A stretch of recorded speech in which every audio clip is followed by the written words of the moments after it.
दोस्तों, market analysis को mainly दो रूप में डिवाइड किया गया है। पहला फंडामेंटल एनालिसिस और दूसरा टेक्निकल एनालिसिस।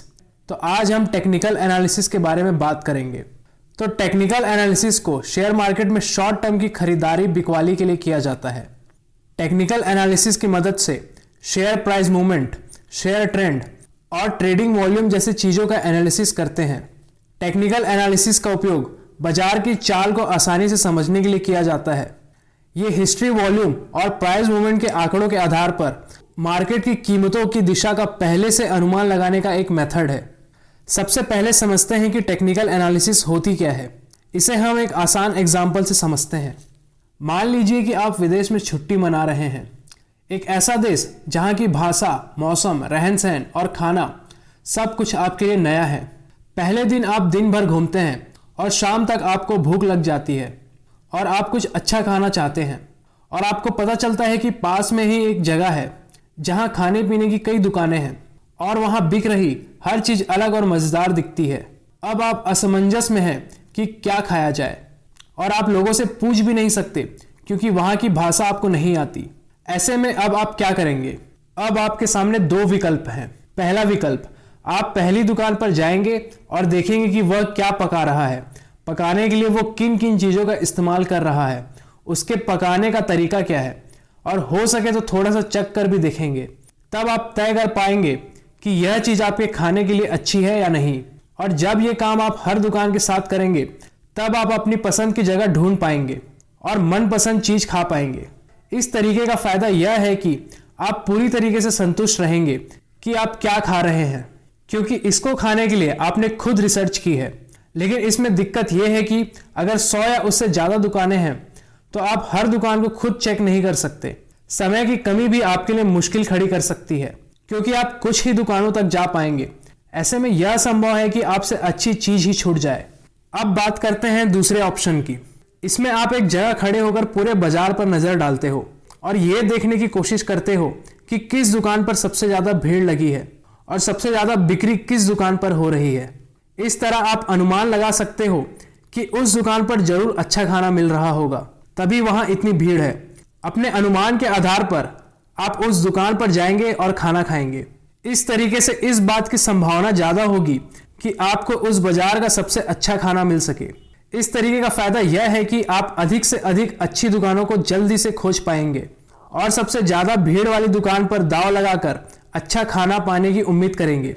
लेकिन इसमें दिक्कत यह है कि हो सकता है भीड़ की पसंद गलत हो और आपको हर बार खाना अच्छा ना मिले। दोस्तों, इन दोनों ऑप्शन को सुनकर आपको समझ में आ ही गया होगा कि पहला ऑप्शन फंडामेंटल एनालिसिस के जैसा है, जहां पर आप खुद कुछ कंपनीज के बारे में गहराई से रिसर्च करते हैं, और सेकेंड ऑप्शन ज़्यादा करीब है टेक्निकल एनालिसिस के। यहाँ पर आप पूरे बाजार के मौके तलाशते हैं, ये देखते हुए कि बाजार इस समय कहाँ जा रहा है और बाजार की पसंद क्या है।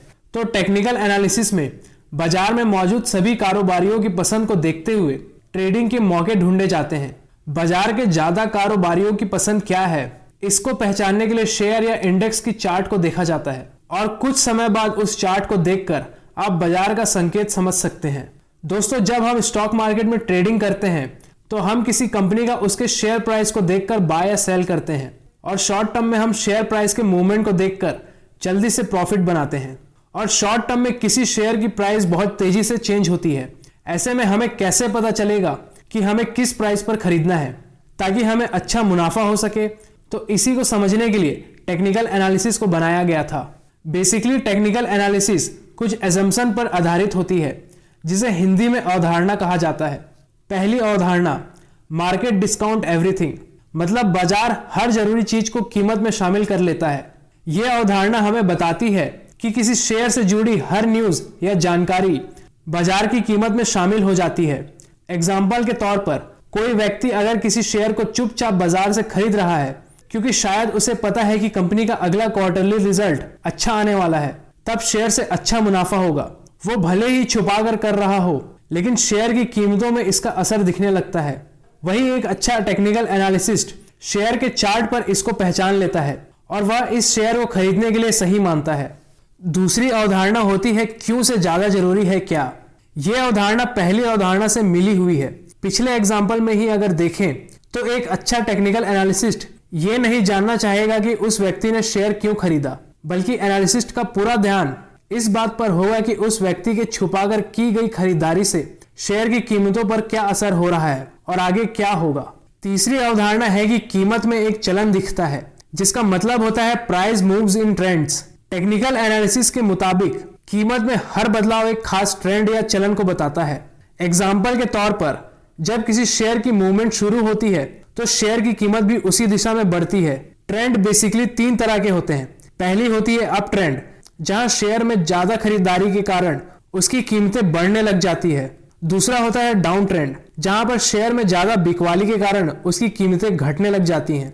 और तीसरा होता है साइडवे ट्रेंड, जहां खरीदने वाले और बेचने वालों की बराबरी की लड़ाई होती है। मतलब शेयर की प्राइस ना तो ऊपर जा पाती है और ना ही नीचे। टेक्निकल एनालिसिस की चौथी अवधारणा है हिस्ट्री रिपीट इटसेल्फ, मतलब कि इतिहास अपने आप को दोहराता है। टेक्निकल एनालिसिस के मुताबिक कीमत की मूवमेंट अपने आप को दोहराती है। ऐसा इसलिए होता है क्योंकि मार्केट ट्रेडर्स एक ही तरह की घटना पर हर बार एक ही तरीके की फीडबैक यानी प्रतिक्रिया देते हैं, इसलिए शेयर की कीमत एक ही तरीके से चलती है। इसे एग्जाम्पल से समझे तो ऊपर जा रहे मार्केट में मार्केट का हर ट्रेडर किसी भी कीमत पर शेयर खरीदना चाहता है, भले ही वह शेयर कितना भी महंगा हो। इसी तरह वो गिरते हुए बाजार में वो किसी भी कीमत पर बेचना चाहता है, भले ही शेयर की कीमत अपनी फेयर वैल्यू से बहुत सस्ती ही क्यों ना हो गई हो। इंसान की इसी आदत की वजह से इतिहास अपने आप को दोहराता है। दोस्तों, अब हम जानते हैं कि इसके क्या उपयोग है और इसके क्या फायदे और क्या लिमिटेशंस है। दोस्तों, टेक्निकल एनालिसिस की सबसे खास बात यह है कि इसे किसी भी तरह के एसेट में उपयोग किया जा सकता है। शर्त बस ये है कि उस एसेट का पुराना हिस्टोरिकल डाटा मौजूद होना चाहिए, जैसे कि शेयर का ओपनिंग प्राइस, हाई प्राइस, लो प्राइस, क्लोजिंग प्राइस और प्राइस वॉल्यूम। इसे एक सिंपल एग्जांपल से समझते हैं। अगर आपने एक बार कार चलाना सीख लिया तो आप किसी भी तरीके की कार चला सकते हैं। इसी तरह से अगर आपने एक बार टेक्निकल एनालिसिस सीख लिया तो इसका इस्तेमाल आप हर टाइप के एसेट में कर सकते हैं, जैसे share trading, commodity trading, foreign currency trading और फिक्स्ड इनकम प्रोडक्ट जैसे और भी कई सारे एसेट्स। वही फंडामेंटल एनालिसिस में आपको हर शेयर का घाटा मुनाफा, बैलेंस शीट, कैश फ्लो जैसी चीजों को देखना पड़ता है, जबकि कमोडिटी के एनालिसिस में इनमें बहुत सारी चीजें काम नहीं आती। इसके लिए आपको नए तरीके का डाटा इस्तेमाल करना पड़ता है। अगर आप खेती से जुड़े कमोडिटी जैसे कॉफी या फसल का फंडामेंटल एनालिसिस करना चाहते हैं तो आपको मानसून, मांग और रखा हुआ माल और उसके उपज जैसी चीजों के बारे में जानकारी जुटानी पड़ेगी। ऐसे ही आपको किसी मेटल या एनर्जी से जुड़े कमोडिटी जैसे कच्चा तेल की फंडामेंटल एनालिसिस करना है तो उसके लिए आपको अलग डाटा की जरूरत पड़ेगी। लेकिन टेक्निकल एनालिसिस में सभी एसेट के लिए एक ही एनालिसिस करने की जरूरत पड़ती है।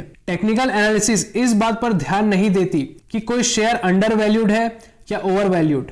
टेक्निकल एनालिसिस में सिर्फ एक चीज की इंपॉर्टेंस होती है, वो है शेयर का पूरा ट्रेडिंग डाटा और उसके प्राइस चार्ट। अब जानते हैं कि टेक्निकल एनालिसिस की क्या लिमिटेशंस होती हैं। तो जैसा कि आपने समझा कि टेक्निकल एनालिसिस में हम शेयर की प्राइस मूवमेंट को ट्रैक करते हैं, तो टेक्निकल एनालिसिस का उपयोग शॉर्ट टर्म ट्रेड्स के लिए किया जाता है। लॉन्ग टर्म के लिए फंडामेंटल एनालिसिस करना जरूरी हो जाता है।